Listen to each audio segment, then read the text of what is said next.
And the next item is any overtime allowance. Again, this is equivalent to conveyance we discussed, defraying of special expenditure. Similar to that one, overtime allowance. See, if a person works extra time, if the normal working hours in the company happens to be 8 hours, but if a person works for say 10 hours, then 2 hours extra hours he is working. So whatever payment made to that for that 2 hours, though some payment is made based on the salary he is getting for the regular working hours, that this payment would be exempted. This will not be treated as part of wages. You can call it as overtime allowance, you can call it as merely overtime payment, right? Or you can call it as extra hours working allowance, whatever it is. You can give any name, right? But if the purpose is for making this payment is for if the person has worked say for the extra time more than the normal fixed working hours in his establishment, then if the payment is made, then that will actually qualify for exemption. So again, let us not just go by mere nomenclature as overtime allowance. You can name it anyway. It is your decision. Overtime allowance or overtime payment or extra time working allowance, whatever name you give, you can give that. But the purpose should be this one. Only then this payment will qualify for exemption.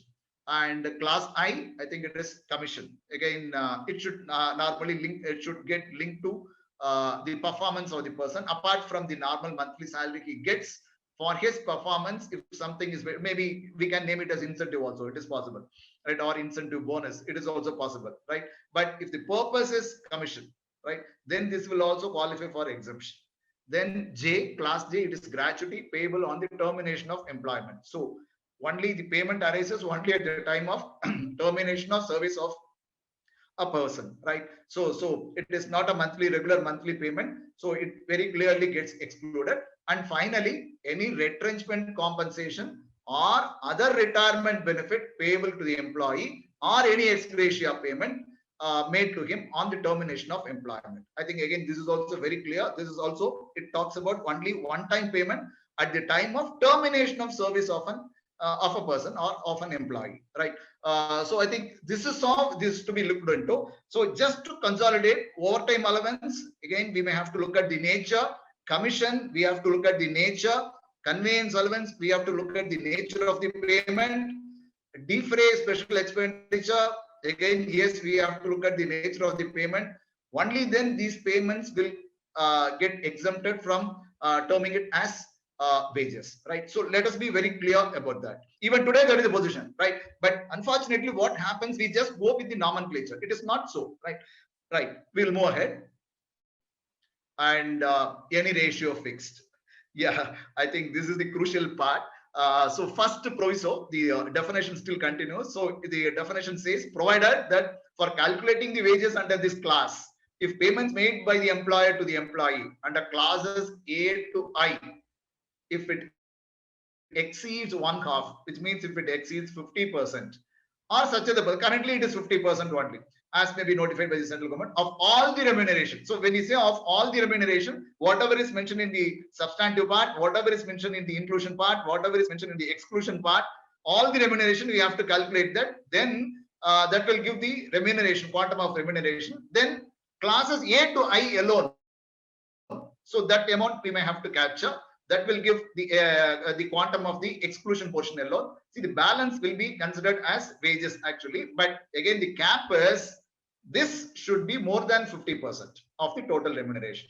If it is not more than 50%, then whatever is the shortage, then the shortage will be automatically considered as wages. That is what this particular proviso says. Let us just look at it with some example. So mathematically saying again, so what is wages?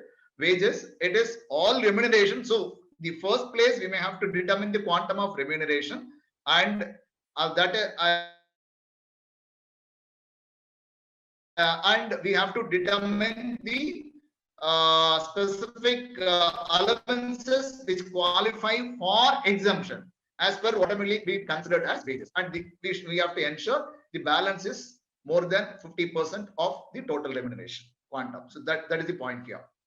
Now, I think this is an illustration, simple illustration. Basic 6,000, house rent allowance 4,000, conveyance 4,000, commission 4,000.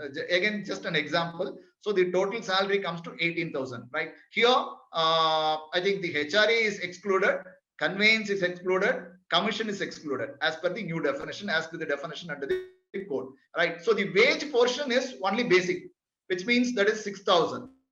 So 6,000 out of 18,000, total remuneration of 18,000, it works out to just 33.3%, right? So the balance exclusion portion, it works out to 66.6%, which means the exclusion portion is more than 50%, and the wage portion is less than 50%, right? So this is not in line with how it is defined. The term is defined under the code. So 50% of all remuneration, the quantum is 9,000, because 50% of 18,000 is 9,000. So it should be ideally 18,000, right?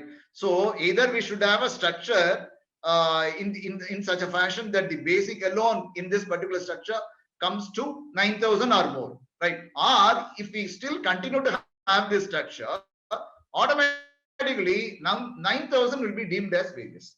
So that is what the impact of that particular first provision in the definition, right? So in the monthly gross salary of an individual, the wage portion should work out to 50% or more than that.